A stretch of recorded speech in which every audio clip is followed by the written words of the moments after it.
actions those who shape our political and national landscape and how these impact us positively or otherwise. I'm Ibrahim Shita. Today on the show, Bobrisky dares VDM, Falana ignores Ultimatum, vows not to apologize. And then in the course of the program, we take our questions. Subscribe to our YouTube channel and keep the questions in the comment section. It's important to mention that we can only take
in this matter because potentially it helped us to solve a problem. The scandal, the corruption in the prison service, the corruption in the EFCC. We need to get to the root of the matter. It was said that Bobrisky paid EFCC officials to drop the charge of money laundering against them. Recording in progress. We need to find out if that truly happened. We need to get to the root of that matter. It is a shame that in our country, when these sort of things happen, people in high places, the security agencies, would be doing their best to cover up what had happened. We do not want this covered up. Did Bobrisky sleep in the prison cell while serving his sentence? Was he taken outside the walls of the prison and kept in a house against traditions? We need to find out. Did some people in the prison service take money from Bobrisky and then give him 5-star treatment rather than put him in prison? We need to get to the root of this matter. We know that in the past this has been happening.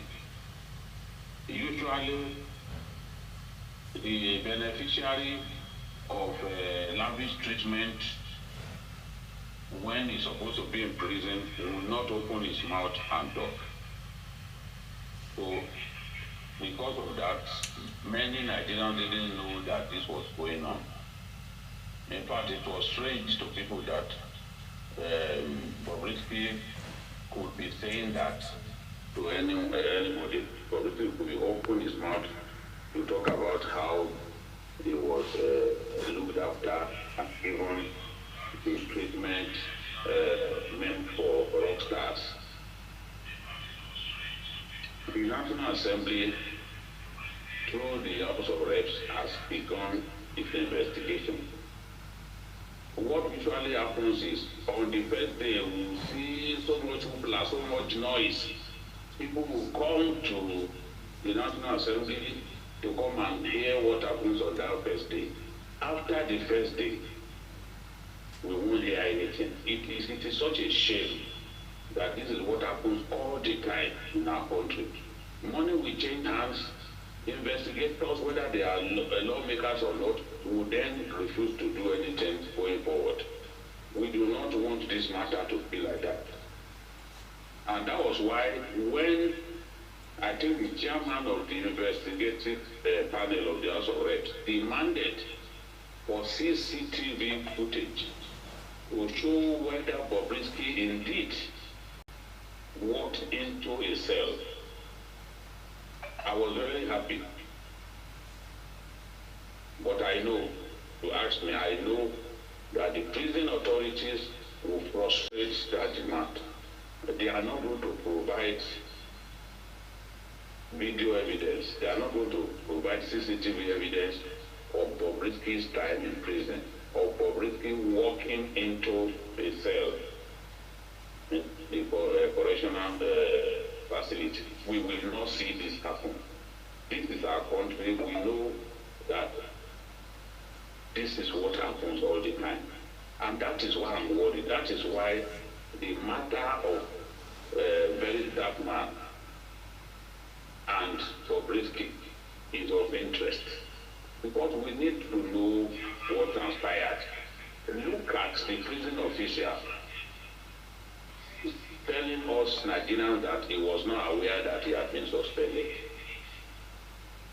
So was Ultimatum simply fooling his countrymen and women and trying to make us believe that they've taken action? Let us see what has happened since then. Will Ultimatum address Nigerians who say, okay, fellow Nigerians, I promise you that we will get to the root of this matter. We will deal decisively with anybody found guilty. This is the extent of our investigation. Is that too much for me to come and tell us? Is that too much? That's right. So this, we must tell ourselves that, look, there is unfinished business in terms of that matter. I know that this is not our substantive issue for the day. We'll go to that. But I'm just trying to let Nigerians know why this matter has been of interest to some of us. Forget about Bobrisky, the pester-son, an utterly wayward person who's dressing like a woman and all that. Bobrisky is just a metaphor for the nonsense going on in our country. And we need to find out whether indeed Bobrisky was given a 5-star treatment when he was supposed to be in jail.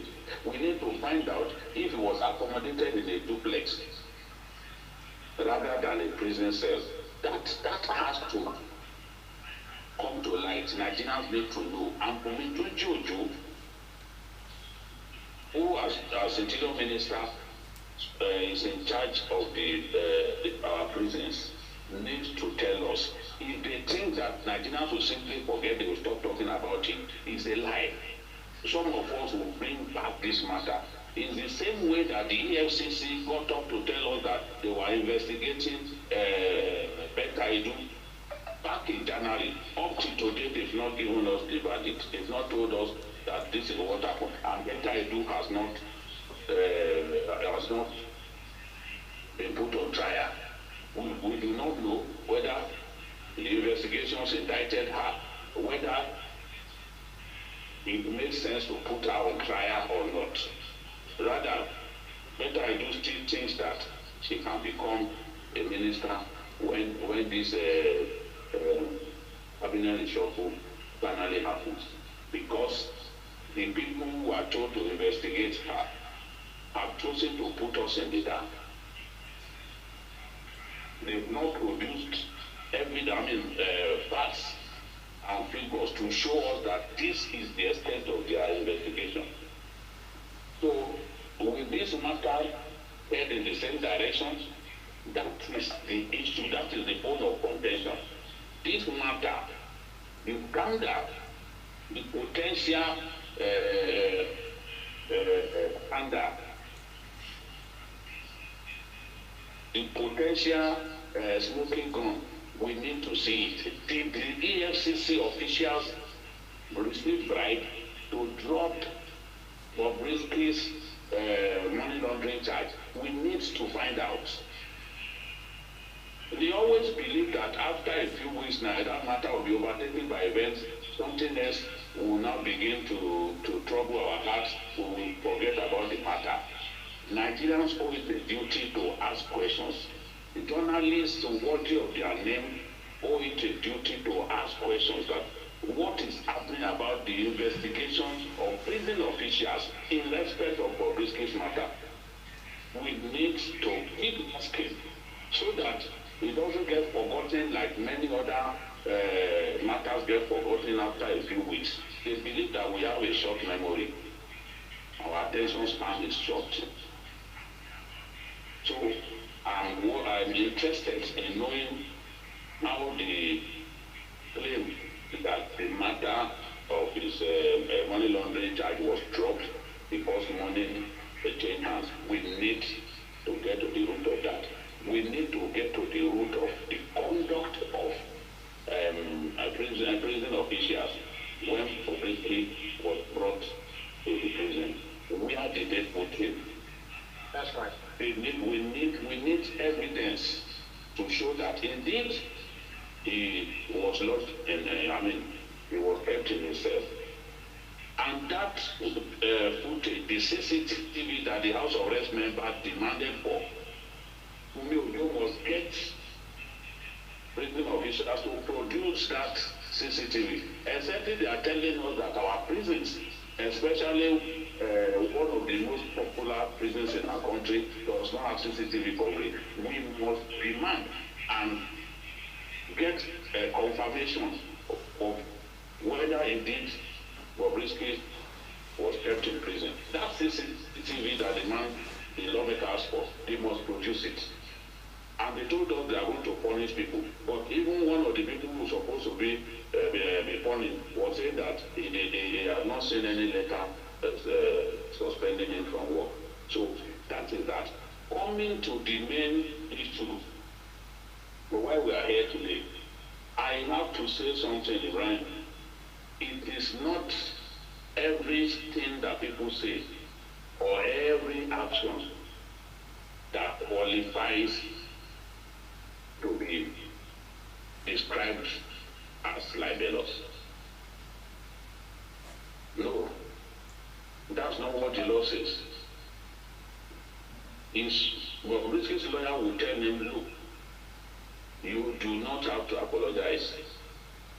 Maintain your stance that you know nothing about that leaked video. Maintain your stance.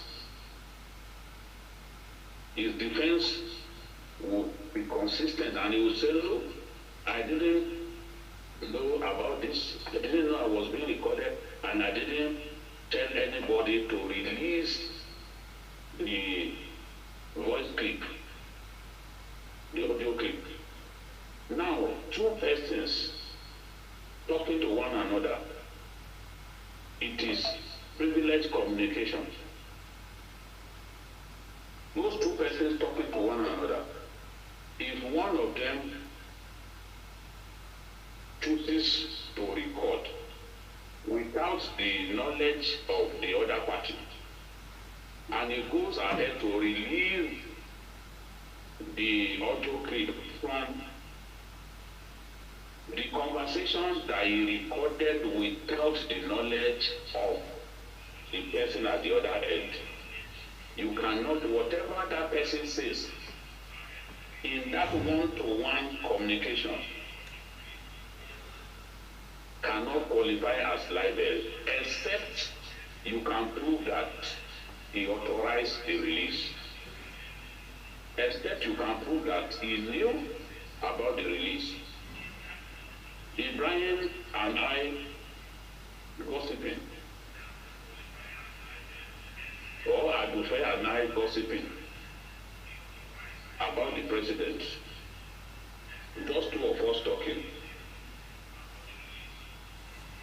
and I abuse the president in the process.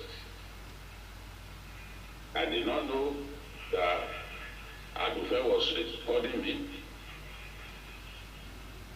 I did not know that I was going to release the audio to the public. You cannot accuse accuse me of libel. If you take me to court on account of that, I'm going to argue that I didn't know how that video, that audio clip was leaked to the public. I was just talking on my own. I didn't have the intention of embarrassing anyone. I didn't tell anyone to release my private conversations. So to that extent, that person cannot be accused of libel, except you can prove that he voluntarily told the other person to release my audio clip. So it's a long walk for the Falanas. It's a long walk. It's not as simple as it seems.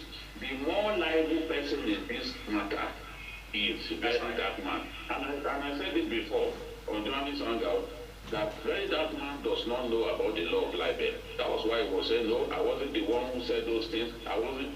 For using your platform to ventilate what was said in that audio clip, you are very, very liable.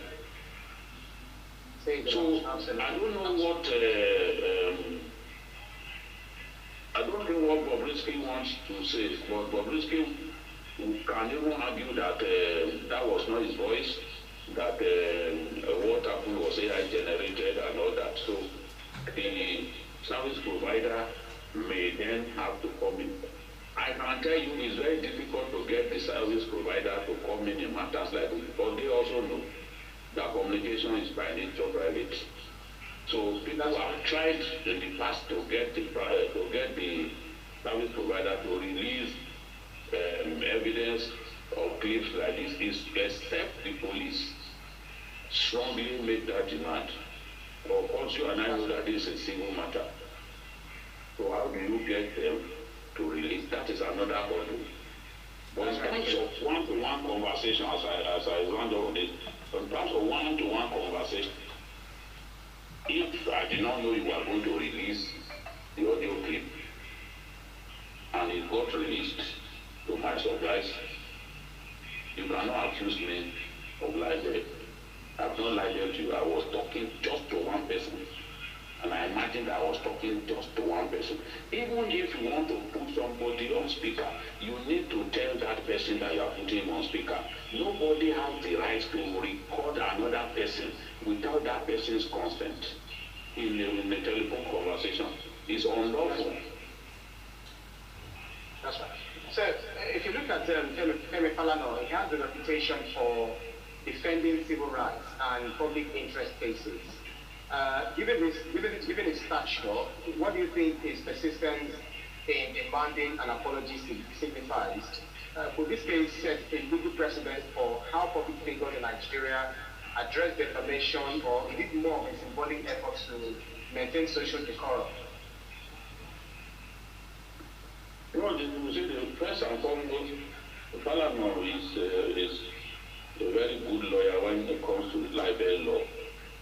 And I have been privileged to receive training. When I was still a print journalist, I received training on libel law from Falana. It's one of the best training that I got. And all of the things that he said, they remain in my head. Like saying you cannot libel the dead, for example. He said you cannot libel the dead. And some of what we said, like allegedly does not insulate you against libel. People don't know these things. When Falana taught us back then that allegedly does not insulate you. Innuendos, you are liable to use innuendos in describing people. So he knows a lot about the libel law. I guess in order to finally, because a court of law has now vindicated him by ordering that one to take down the offensive audio clips that he made on the Falanas, and then he should go ahead and pay 500,000. So, I mean 500 million to the Falanas. What Falana wants is closure on this matter. he wants the matter completely closed, with his reputation, with the integrity of his family that they have built over the years, a family of lawyers, with their intention, with their integrity intact. Anybody will do that. I will do that too. So he believes that if Bobrisky can apologize for all that it cost them, because it was Bobrisky's voice that was heard in the audio. So he believes that if Bobrisky can apologize, then it will put closure to the matter and he can move around with his held high. Remember when that man had apologized, but he apologized in an absent-minded manner. When you want to do an apology, you have to publish it in like 5 million newspapers. You have to get it aired on major TV stations. When that man didn't take those steps, he just said, well, if what I've done angers you, this and that, I apologize. I respect you, Falana, for all the years that you fought for us as an activist and all that. He must have felt that that was not enough. That if he wanted to apologize, he should do it in a much more concrete manner. That is the way it is done. So because he didn't do that, without his knowledge, they actually went ahead, filed the matter in court, and the judgment came in a jiffy. Of course, a son with all of those years of judicial activism, people expect that he will know his way around. So that judgment came quickly before the matter even degenerated further, and is now liable. He has to find a way to solve that problem. Maybe we will apologize. I don't think that the family really needs his money. You know, he may have to then officially apologize the way that they demanded. Just like when AIT did the documentary on Aswaju, they said all kinds of things about him. You know, they had to apologize because the kind of money that Aswaju wanted them to pay him, they would not find that money. So they had to apologize. They conformed with the demands of his lawyers, and the matter was rested. Today, that same man is the president. So I think that what Falana just wanted was, okay, let's just be able to come out of this matter with our heads held high, and with people believing that we had nothing to do with taking bribe from Bobrisky to help him get pardon and all that. He just wanted, and then, you know, some of the insinuations that that man made, if only that man will apologize, and Bobrisky to apologizes for being the originator of what led to this big embarrassment, then the matter goes like. But Bobrisky is cautious. He knows that he has cases on his neck.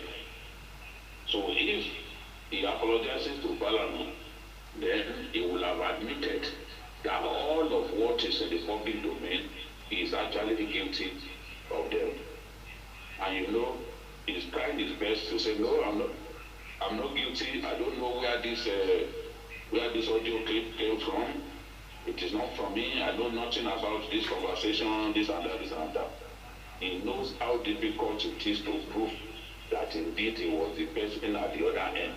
So this matter will wear out the persons concerned, the stakeholders in this matter. It will wear them out ultimately, and they may just come to a kind of agreement that, okay, let's bury the hatchet, let's come together and put an end to what is going on. But Bobrisky is reluctant to commit himself, and that's why he will not make this apology. The moment he makes this apology, he has confirmed himself guilty. So he is not prepared to do that. And don't forget that he had already, through his lawyer, he had already declared through his lawyer that he knew nothing about the thing.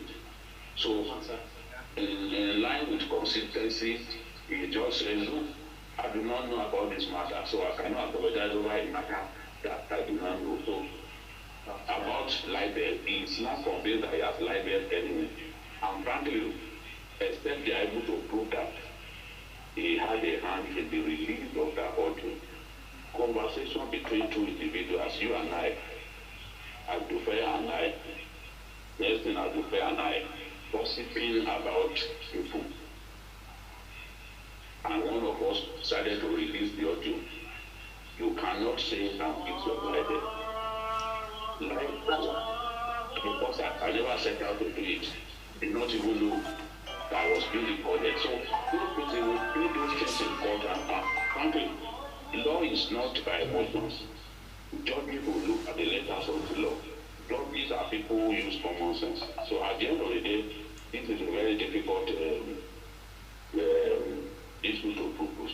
So we can understand why Bobrisky has chosen to do this line. That's right, okay. That's right. Adiri Henry says the EFCC should do a proper scrutinization of personnel before recruitment. This is about the only comment I can take.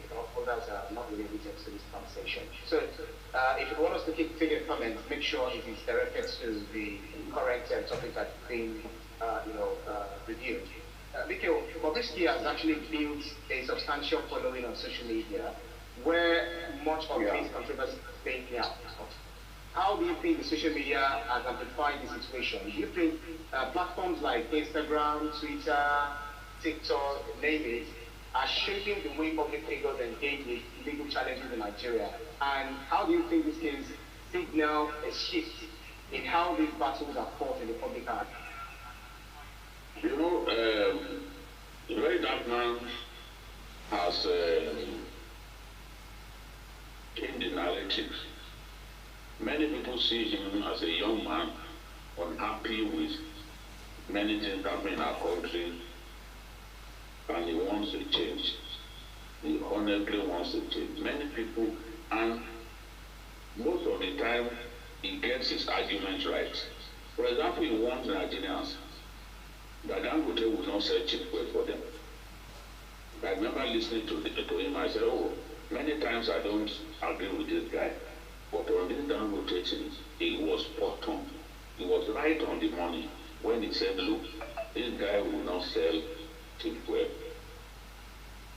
So, when we had these demonstrations, these riots, he also told people to forget about the riots. That they said, I knew that you abuse me, but these protests are not necessary at this stage, because people began to use it to loot, to attack people physically and all that. So he pulled out. So he has built a very solid cult followership within so short a time. And when he started getting involved in this kind of matters, you will see that a lot of young people easily queued behind him. It was Bobrisky that made platforms like Instagram begin to take political issues seriously. Political discussions on Instagram was not really popular until now. Instagram, you see a lot of video sharing, a lot of photo sharing and all that. It was Instagram was very heavy on entertainment. But VDM changed the narrative and began to bring political issues about the pauperization of the Nigerian people, misruled by our leaders and all that. So I would say that he has changed the narrative, and that's why a lot of people are with him. Yes, as a young man, he's prone to mistakes. For example, he went to the National Assembly and he swore that, look, if I say anything here, make I die. But he ended up saying a lot at the same place where he swore against himself. You know, he's a young man, such mistakes will happen. I think that there are mistakes he made in this particular audio clip. The commentary that he ran was unnecessary. Because it's that commentary that put him on collision course with the Falanas. Before you can make such commentaries, you have to be very, very sure of your facts. You know. So as you can see now, the table got turned against him, and he was forced to apologize to Falana, but it has not stopped there. They proceeded to court because they promised to use him as a scapegoat. That's so that you do not libel people carelessly. So we have not seen the last of this matter, but we want to see the EFCC. Well, the EFCC chairman with his own mouth, he came out that there are corrupt people within the EFCC who deliberately bungle investigations. So if the man who has the agency can speak like that, we can only imagine the extent of the rot. We can only imagine how gargantuan the rot at the EFCC is. And that's why that matter of whether Bobrisky paid money to have the money laundering case against him dropped, that we have to get that matter to conclusion. Were they bribed? Who and who got money? Nigerians deserve to know the truth. That's right. That's right. So, Victor Patrick says, good evening, Babajide and the crew. Babajide, why are you giving these people information on how to go about it? There was money exchange in the prison for EVIP persons. That's the case here, sir. Saying that I'm giving them excuse. Nelson has says, I beg to differ. VDM made error adding his opinion and tailoring the mind of the public on such indicting matters with names calling. I said that too. That he made that mistake. The commentary, that's why I said the commentary that he ran was unnecessary. So he now said Falanos should clear their names and Idris should be rearrested. That's his own opinion. So do you think Idris should be picked up again? Okay, I think there's another comment about Kenny saying that Mitsun Songa says Babajide VDM is writing up more than he can chew. To make this matter worse, he has not shown any remorse whatsoever regarding the defamation issue.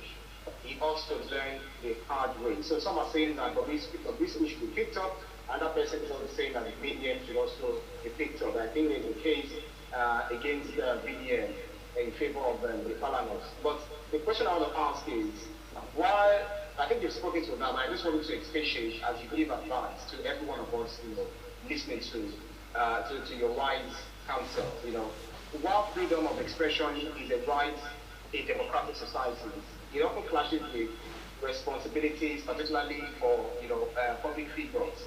How do we balance or strike a balance, or how do we balance this freedom with accountability in cases like Bobrisky's? Do you think Nigerian legal framework is equipped to handle the increasing bloodlines between celebrity culture and legal obligations? Well, I am disappointed about the way we have chosen to use the freedom that the social media provides. It was Farid Zakaria who said the internet has put power in every hand, but it has not put a sense of responsibility in every hand. People must know that there are limitations to rights. As I've said before, Johnny Sanga, I can swing my arm, but if I swing my arm and I break someone's nose, I become liable. I'm in trouble.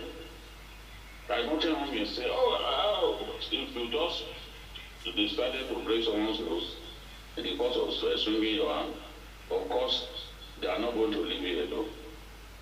So, and that's why blocking the roads during protests amounts to the infringement of other people's rights. But a lot of our people do not care. You want to exercise your rights, but you think that others should not exercise theirs.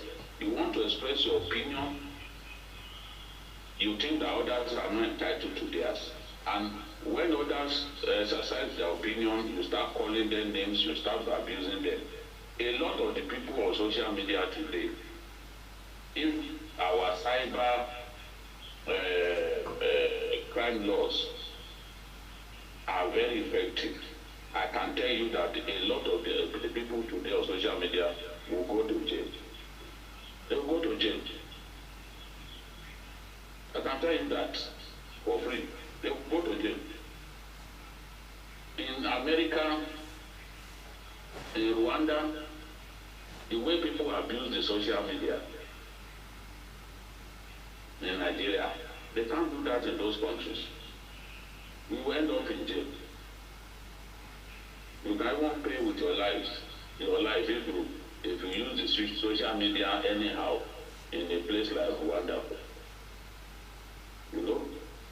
So let us show moderation in the exercise of our rights. Social media has given us the power to express our opinion and let the world see the opinion that we hold. But we have no right to slander people. We have no right to lie against people. Look at those musicians. They be do Burna Boy. See the way people will just wake up and lie against them. Dami Green. The other one who abused Burna Boy the other day, he took his mother having to kneel down on all fours before Burna Boy agreed. Burna Boy had him literally abducted and taken to Abuja. If people will find it comfortable to laugh at me when people libel me, when people lie, when people say things that are capable of breaking my marriage, they should not criticize me if I go to get those people and I put them in prison. So this is it. You cannot be, when they libel me, you are laughing at me, you make fun of me, and then you say that I have no right to arrest the person who has lied against me. Of course I have the right. We'll take it from there. So let's show moderation. My advice is, let's show moderation. Let's not use social media to willfully damage one another. Let's use social media for worthy causes. That's right. That's right. Right, Larry Silva says, what is the Nigerian police doing about all this? Why have they not, why has Bobrisky not been arrested or something like that? Others are calling Bobrisky and VDM's arrest. Anyway, that's our show for today's edition of Issues with GD. Special thanks to Babajide, Kolade-Otitoju for those exciting analysis as always. Thank you, Brian. Thank you, Brian. Thank you for the flawless program today. Very much like last week when we had all kinds of glitches. We give Allah the glory for allowing us to have a flawless issues with today. I'm sure that our viewers enjoyed the flawless engagement. Thank you. Yeah, thank you. And thanks you to our audience for keeping our company on every edition. You can see the program again anytime by subscribing to our YouTube channel, TVC News Nigeria. Click on the subscribe button to get the latest information. You can also follow us on our social media platforms at TVC News G, Muscle at Ibrahim_Shooter. On behalf of the rest of the team, I'm Ibrahim Shooter. See you again next edition. Bye for now.